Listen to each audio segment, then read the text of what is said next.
Dhaabbanni deeggarsaa Pathfinder Itoophiyaa jedhamu biiroo fayyaa Oromiyaa waliin ta'uun godina Arsii buufataalee fayyaa 5 keessatti bakka turmaatawwan ulfaa ijaarsuun meeshaalee yaalaa fayyaa fi tajaajilaaf oolan guutuun walirkaa fuudhinsi raawwatameera. Bakki turmaataa haadholee ulfaa kunis hawwan yeroo da'umsa isaanii ga'e dhaabbilee fayyaa irraa fagoo jiran yeroon isaanii akkuma ga'een yaaddoo malee gara buufata fayyaa dhufuun tajaajila akka argataniif haala mijataa kanumu akka ta'edha kan ibsame. Dr. Mangistuu Asnaaqe ዳይሬክተር ፓስፋይንደር ኢትዮጵያቲ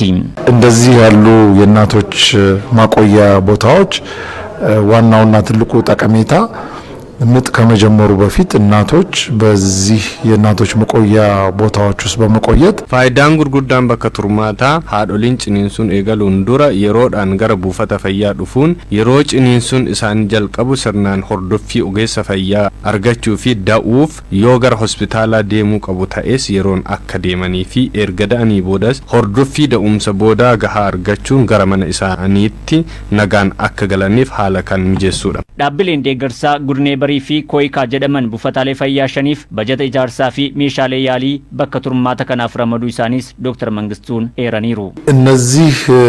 አምስቱን ጤና ጣቢያ ላይ ያሉትን የእናቶች ማቆያ bakka turmaata haadholii buufataalee fayyaa 5 keessatti argaman ijaaruuf meeshaalee barbaachisan guutuuf birrii miliyoona 13 fi 400 ta'u baasiteera. Inni guddaan bakki turmaataa kun yeroo dheeraaf tajaajila akka kennuuf kunuunfamuu fi sirnaan itti fayyadamuu qabna. Bakki kun haadholee keenyaaf yoo itti xiqqaate malee ittiin guddatu akka mana jireenya ishee ta'uu fi baatus miira mana ishee akka jirtutti akka fudhattuuf hawwataa gochuu qabna. Hoogganaa itti aanaan biiroo fayyaa Oromiyaa Obbo Abarraa Botoreefi itti gaafatamaan waajjira fayyaa godina Arsii Obbo Sultaan Amdiinoo bakki turmaataa haadholii ulfaa godina Arsiitti ijaaramee tajaajila qulqullina qabu kennuu fi gumaacha olaanaa qaba jedhan. Haadholeen keenya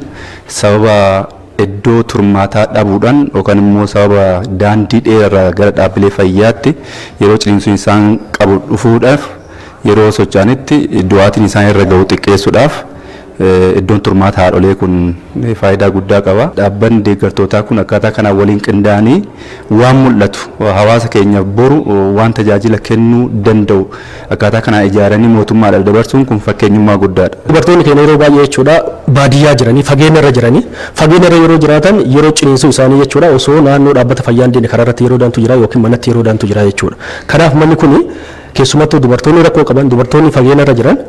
osoo ciniinsuun isaan hin qabin jechuudha dura asii dhufanii qophaa'anii asuma dhaabbata fayyaa keessatti akka daniif tajaajila waan ta'eef kuni kenna guddaa addaati akka godina Arsiitti jedha. Ogeeyyiin fayyaa buufata fayyaa dheeraa fi tajaajilamtoonnis bakki turmaata haadholii ulfaa miidhaa haadholiirra sababa da'umsaan ga'uu danda'u ittisuu fi geessaa kan gumaachuu akka ta'edha kan dubbatan. Kutaan boqonnaa kun da'umsaan dura fakkeenyaaf da'umsaan dura kan itti boqottu